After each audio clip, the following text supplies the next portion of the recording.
this story from CTV. The headline, thousands of Canadians to start receiving invitations to apply to sponsor parents and grandparents. Isn't that a funny headline? Canadians sponsoring their parents and grandparents. Sponsoring what? Like in a Terry Fox run or something? Sponsoring like that? You would have no idea what they're actually talking about, which is new immigrants bringing in countless more immigrants in the third world through chain immigration to get free healthcare. None of those words, immigration, chain migration, free healthcare. It took a lot of skill to write that CTV headline. Let me read a little bit. Thousands of Canadians will soon receive invitations, that's lovely, to apply to sponsor their parents and grandparents as permanent residents. The 2025 intake will open for a few weeks starting July 28th for 17,860 potential sponsors who submitted an interest to sponsor form in 2020, according to Immigration, Refugees and Citizenship Canada, in a notice published online Wednesday. And incredibly, this CTV story actually has live clickable links on their website to take you straight to the application page. That's so helpful to them. They really want you to get this done. And hey guys, even if you're not one of the lucky third worlders, the parents and grandparents who can now come here in the winter of their lives, when healthcare demands are the most acute, don't worry. Mark Carney and CTV are happy to tell you about a scam called super visas. Let me quote, "Those who don't receive invitations for the 2025 intake can apply for a super visa, a multi-entry visa valid for up to 10 years. The super visa would allow parents and grandparents to stay in the country for 5-year periods. Parents and grandparents visiting on a super visa can apply to stay an extra 2 years at a time while they're still in Canada." So to state the obvious, these are people who have not paid a dime in taxes in Canada in their whole lives. They haven't served the country in any way, let alone in the military, let's say. They're probably in their 60s or 70s or 80s or 90s. Many of them would have acute medical issues because healthcare is very weak in third world countries. They might well have chronic illnesses that have never been treated, undiagnosed illnesses, or simply things that it was impossible for them to afford to get help for. Now, no problem, just got a super visa and come for a super 5-year medical holiday to Canada. Go straight to the front of the line, ahead of the people who have been paying into this system their whole lives. Look, we already have 1 million fake international students here for fake degrees from fake diploma mills. They're in line at hospitals already. Have you ever been to an emergency room these days? But I suppose you could say most of those fake international students are young-ish. What country in the whole world says, no, let's take the world's oldest and sickest people. That's our immigration strategy. You know, it made me think of something about 40 years ago, called the Mariel boat lift. Do you ever hear of that? It was in the final months of the disastrous Jimmy Carter administration. Fidel Castro in Cuba played a trick on Carter. It was easy to do. Saying, oh, do you want us to let Cuban dissidents go free? Do you want us to release our political prisoners? Sure, no problem.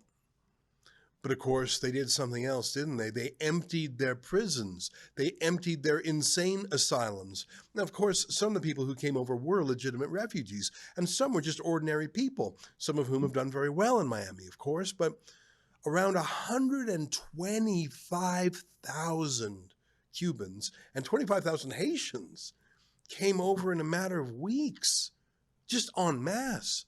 Of course they weren't vetted. And how would you vet someone that Castro put on a boat to Florida? Here's what the South Florida Sun-Sentinel reported 5 years after the Mariel boat lift, after the dust had settled a little bit. You can see this old newspaper clipping. Most of the 125,000 Mariel refugees who sailed into Key West in the Freedom Flotilla have managed to adapt to American life, starting businesses, marketing their skills, and raising families. But their successes have been overshadowed by the actions of an estimated 16,000 to 20,000 criminals and other misfits who've contributed to an alarming increase in South Florida crime. On any given day, There are 350 to 400 Mariel Cubans in Dade County jails, according to a recent report by the Dade Miami Criminal Justice Council. 20,000 criminals off of Castro's hands, out of Castro's jails, out of Castro's hair, and into Miami. It was such a shock to the system. Perhaps you've seen that old Al Pacino movie called Scarface about a couple of drug dealers who sneaked into Florida amongst the refugees. The Mariel boat lift was a trick that Castro played on Carter. America was humiliated, of course. It was one reason why Ronald Reagan won in a landslide later that year. But this new Carney boat lift, this Mark Carney invitation to bring aging and infirm parents and grandparents over for a medical holiday at our expense, what do you call that? That's not a trick played by foreigners against us. That's Carney. I mean, Castro meant to harm America. What's Carney's excuse? Yeah, sorry, these are not refugees. They aren't students. They aren't workers. They aren't business starters. This is Canada, or Mark Carney, I don't know who made the decision, deciding that we're not crowded enough, we're not overburdened enough, we're not poor enough. We need tens of thousands more queue jumpers. Oh, and by the way, have you heard a peep about this from Pierre Poilievre yet? Let me end with an interesting note. You may have seen my interview yesterday with Callum Darragh about Afghanistan now being run by the Taliban and what that's like. I was shocked when he told me that someone wanted to talk to him. I'm from Canada too. It was interesting to hear his stories in any event, but against the news that the British government secretly sneaked in tens of thousands of Afghan soldiers on secret flights and got a court to impose a super injunction so no one could even talk about it. That was nuts.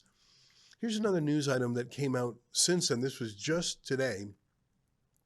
Vast majority of Afghans on kill list were bogus asylum seekers. Sources reveal as few as 1 in 16 people identified in the data breach had genuine claims for resettlement. You don't say. It's almost as if the super injunction had nothing to do with security or safety, but everything to do with politics and covering up government incompetence and malice. But look at this story. Just today, which goes back to something that Callum said. Germany deports Afghans after striking deal with Taliban. Flight understood to be part of Qatar-mediated deal as country cracks down on mass migration. Now, the new chancellor in Germany is trying to outflank the Alternative for Deutschland. He sees the rising movement of the populist right, so I think he's trying to get a little tougher than Angela Merkel. I'll read a little bit from the story. Germany has deported dozens of Afghans back to Kabul, including sex offenders and violent criminals, as part of an indirect deal with the Taliban. Early on Friday morning, 81 Afghan citizens, including some with criminal convictions, were loaded onto a Qatar Airways flight at Leipzig Airport. The flight is understood to be part of a Qatar-mediated deal between the German government and the Taliban, which could lead to regular deportation flights.